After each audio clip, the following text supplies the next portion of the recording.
It's the end of Spider-Man. This is the Comicstorian channel where I take some of your favorite trade paperbacks and single issues and I break them down into digestible bites to help you understand. Then I read them dramatically back to you. All alterations to the panels, texts, and images are to prevent copyright problems, and all art is owned by its respective companies. We here at the Comicstorian channel frequently bring you synopsis of your favorite superhero storylines and adventures, and we also give you the bare bones information of the comic book universe so that you too can become a comic book expert. I hope you enjoy these stories, and if you want to see how they continue, consider going to your local store and getting the next issues. Today we're going to be doing the finale to Nick Spencer's Amazing Spider-Man run, which is 74 issues plus additional issues and annuals. To give you the fastest rundown ever, we have a villain known as Kindred, who we thought was Gwen Stacy and we thought was Harry Osborn, but now we're going to start understanding who it really is. Norman Osborn is trying to redeem himself, and Spider-Man is currently being beaten down by almost every villain that he has ever met. He is on his last legs. And while all of this is going on, Mephisto is gambling against Doctor Strange to figure out, will Spider-Man prevail? Will a true hero prevail? If you enjoy this type of content, please consider pressing that bell and turning on notifications so that you can see when our next video comes out as we bring you 2 to 5 per week. Now, let's get into Spider-Man, the finale. We cut back in time to the original fall of Harry Osborn. The ambulance is speeding down the road. Inside, Harry Osborn is looking up at Spider-Man, his friend, and they reach out holding hands for a brief moment. Their differences reconciled. Harry Osborn died in that moment, and then he woke up with a scream sitting in the den of his father's mansion. Just a bad dream, he tells himself with a gasp for air as he gets up to drink some water. But the house is much too hot. Sweat is pouring down his forehead, and he opens up the door to the kitchen and a wave of fire greets him as Mephisto is smiling from his throne, the fires of hell surrounding him. It is here that we will see where this all began, where the creation of Kindred started, how Norman Osborn was manipulated, and how all of this is here to test the hero qualities of Spider-Man. There he is, the apple of my eye, the prize in my sights, Harry Osborn, the Goblin Prince, the devil says with a grin, and the house disappears and Harry stands in the bowels of hell, demanding to know where he is, and Mephisto is more than happy to explain. Come now, if there's one thing I excel at, it's branding. You know exactly where you are. Harry doesn't understand. He tried to make things right. He died as a friend to Spider-Man. Tell me, with your dying breath, did you confess your plot to destroy your friend's life by making him think that his parents were still alive? Or did you explain that you were making him believe that nonsense about Norman and Gwen Stacy having children together? Did you explain that you were manipulating every aspect of Peter Parker's life? 'Cause that's low, even for me. Mephisto tells him, waving his hand as the demons appear, preparing for Harry's everlasting torment in the depths of hell. Harry looks up, demanding to know if his life is cursed, and Mephisto looks at him. Oh, Harry, you poor fool. This was never about you. You were just a pawn, a victim of circumstance, the soul that hangs in the balance. There are many players in this game, some enemies and some friends, but in the end, you are all headed to the same place. He says, with an evil smile, a twisted grin, the smile of the devil. Kindred, meanwhile, in the present day, attacks Spider-Man, knocking him through the mansion as Norman Osborn runs in, fleeing the AI construct of Harry. Mary Jane turns away from Kindred, rushing through one of the mirrors, and appearing next to Spider-Man, she reaches down to pick him up. MJ, is that really you? He asks, and to prove it, she plants a big kiss on his face.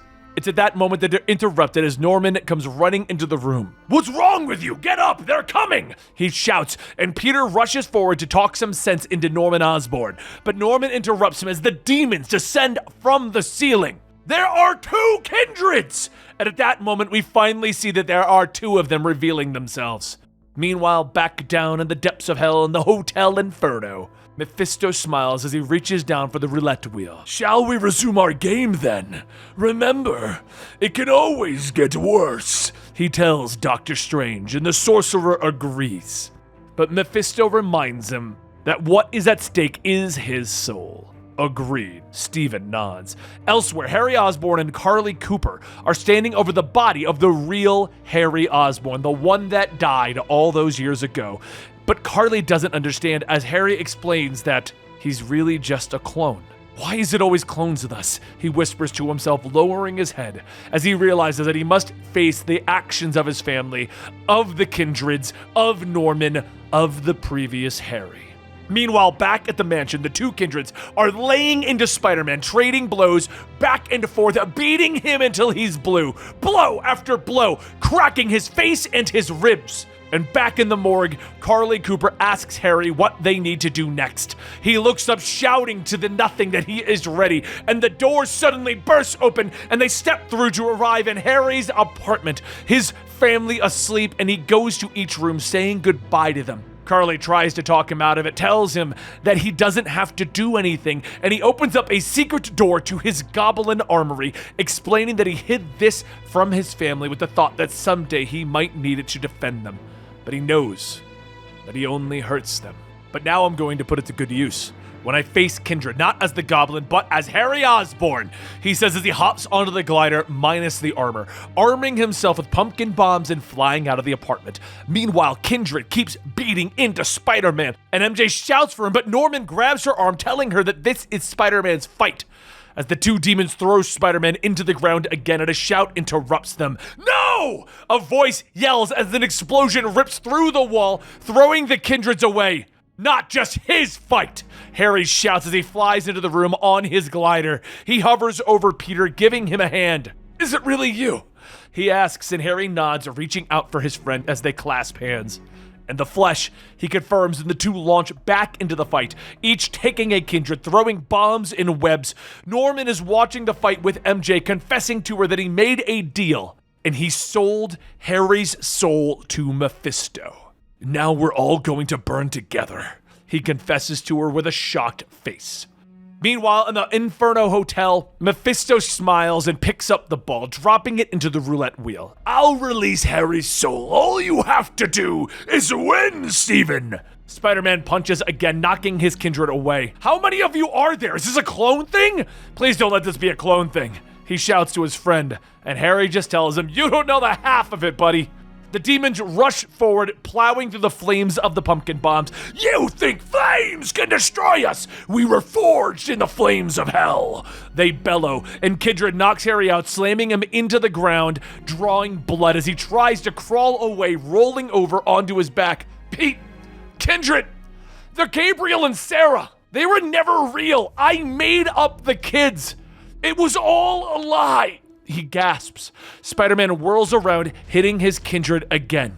I knew it! Somehow I always knew it! There's no way that Norman Osborn and Gwen Stacy would get together and have children. Harry tries to defend himself, explaining that the Kindreds act as vessels for the will of the AI Harry that he uploaded before he died. And the fight is interrupted as Norman steps out, shouting for everyone to stop. They all pause to look at him as he confesses everything.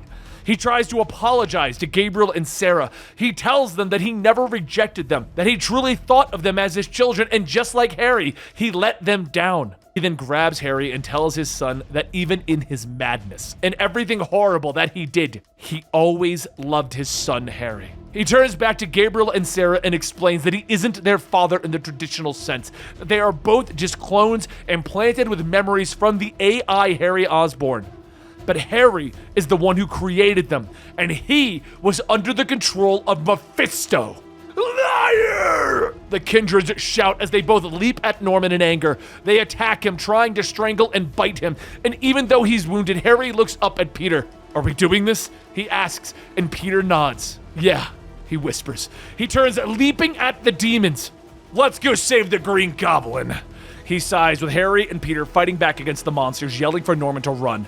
The fight continues back and forth with Spider-Man and Harry trading blows, but Norman tries to leave as one of the Kindreds knocks Peter away. It charges at Norman, prepared to stab its tentacle through his chest. But Harry leaps in the way and the tentacle pierces him in the chest. He looks down, the bloody wound in shock, falling to the ground. But as he's about to fall and hit his head, alone in his final moments, Peter is there, catching him. It's okay, Pete. It's how it's supposed to be. And he dies in his friend's arms, one more time. Anger wells up in Spider-Man as the Kindreds taunt him for crying for a clone. But he turns, rushing at them, leaping back into the fight, roaring at them as he beats them back, hitting them over and over again. He dodges out of the way of the tentacle blows, allowing one Kindred to hit another, and the building begins to crumble around them as the fight grows more and more heated. But as he finally beats one of the Kindreds down, slamming him hard into the ground and knocking him out, Peter suddenly stops. Oh God, Harry. In that moment, the anger leaves him and the Kindreds renew their attacks. And Peter's slower, now tired. He tries to fight back, but the adrenaline is gone. The Kindreds wrap up their tentacles around him, slamming him into the ceiling. Let this monument to the Osborns crumble into dust! And at that moment, Mephisto's eyes begin to blaze. Ah, the low point. The dark moment when it all seems to be lost for our hero. But he rallies. We've seen it before. Pointing out that this is when the past and the darkness weigh on Peter more than the Mansion ever could. But like every other time, the hero will rise, reach deep within himself, find untapped reserves of courage, strength, and hope. He will lift the impossible weight. But as Peter struggles, pushing up the rubble that traps him, he realizes he can't do it. The Mansion will fall on him. It will crush him. It will bring him down like the weight of everything that has happened in this entire saga. And Mephisto grins. Oh dear. It seems our champion's a little short on hope for the moment, Stephen. Stephen turns to him, raising a finger. May I point out, Deceiver, that like you, I am entitled to 2 champions. Mephisto turns sharply, pointing out that Harry is dead. And Strange smiles. We never named our champions though, did we, devil? The rubble shifts from on top of Spider-Man, and he looks up to see his savior. There you are, Tiger, Mary Jane says, as she pushes the wood off of Spider-Man and reaches out her hand. Do you need a hand? She pulls him free, explaining that she managed to escape with Norman and came back for Peter. He tries to run to her, though he can barely stand. He knows that if he manages to survive, so did the Kindreds, and the rubble shifts again as they reveal themselves. But they are weakened, growing older by the minute as clones do. Don't be afraid. It's over. You've won. They tell him as they collapse, the power of Mephisto that was keeping them alive having ended. We've failed. Spider-Man moves forward, sits by their side as Sarah's mask falls away, and she asks if it's true that they never really had a mother. True or not, if you needed it, she'd have loved you all the same. He tells her as he pulls off his mask, putting a hand on their shoulders as they crumble to dust. Peter watches as Norman comes running back into the rubble, clutching his son, crying and apologizing for everything that he did. And MJ puts her hand on Peter's shoulder. He just turns and hugs her tight. Back in the Inferno Hotel, Strange and Mephisto are sitting at their bar. Why him? What is your strange fascination with Peter Parker? Strange asks. And Mephisto looks at him and takes a sip of his drink. He explains that the house always wins because it rigs the game. But he never chooses to intervene on a soul without knowing their past, present, and future, their hopes and their dreams. I know my own destiny, you see. The world that awaits me. I see my throne and my dominion. He says, and in his mind, he can picture his future. A world where Mephisto has won and the heroes of Earth have fallen before him. The demon army ruling the planet. And then he sees Spider-Man coming for him. Determination in his eyes. And then I see the one who ends it. A vision that I've had many times over. Since before Parker was ever born. So I meddle. I risk aversion, I suppose. He tells Strange, and Strange stands, but as he looks over the shoulder, he knows that Mephisto is lying. You never just attacked Peter Parker. You've always gone after something greater than just one person, he tells him. And Mephisto smiles, and the heroes of Earth in his vision aren't around yet. You see, his vision is the future, because he sees the heroes of the future. And the web slinger that defeats him isn't Peter Parker. It is the daughter of Peter and Mary Jane, Mayday Parker, the one who isn't born yet, the one that he is trying so hard from becoming a reality. The reason one more day exists in Peter Parker's history. So Peter and Mary Jane return to their lives, their apartment, the next day, and he wakes up next to her gently, taking her swinging through the city And at the top of a very tall building, he removes his mask and he embraces her, kissing her, for they are unbreakable.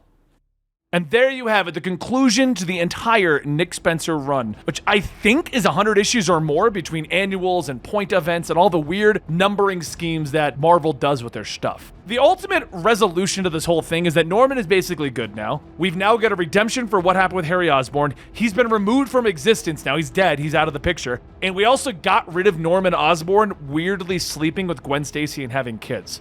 This also gives a reason for One More Day, which was an event back in time, in which Spider-Man sold his marriage to Mary Jane, breaking them up, to Mephisto to save Aunt May. It was either that one or the one where he removed his identity with Doctor Strange. But either way, he basically sold his marriage to Mary Jane to fix Aunt May, bring her back to life. So now we know why Mephisto did that. It is also one of the biggest stories in Spider-Man's history that everyone hated. No one wanted that to happen, and to mix in the supernatural is what made it weird. Now, they brought back the supernatural to wrap this whole thing up, but I know a lot of people didn't like this run, but I really did. I really did enjoy this. I liked the reveal with Kindred that it didn't turn out to be who we thought it was. Overall, I enjoyed this, and I hope you did as well, but let me know in the comments down below your opinions on this. Now, we've already know what's going to happen next. Ben Reilly is about to return, and a new writer is getting put on this book. A new series known as Spider-Man Beyond. And if you want to know when that comes out on the channel, make sure you click that bell, turn on notifications, hit like, subscribe to the channel. We're going to be here for a very long time unless we get one more date. Knock on wood, knock on wood. I don't plan on making deals with Mephisto.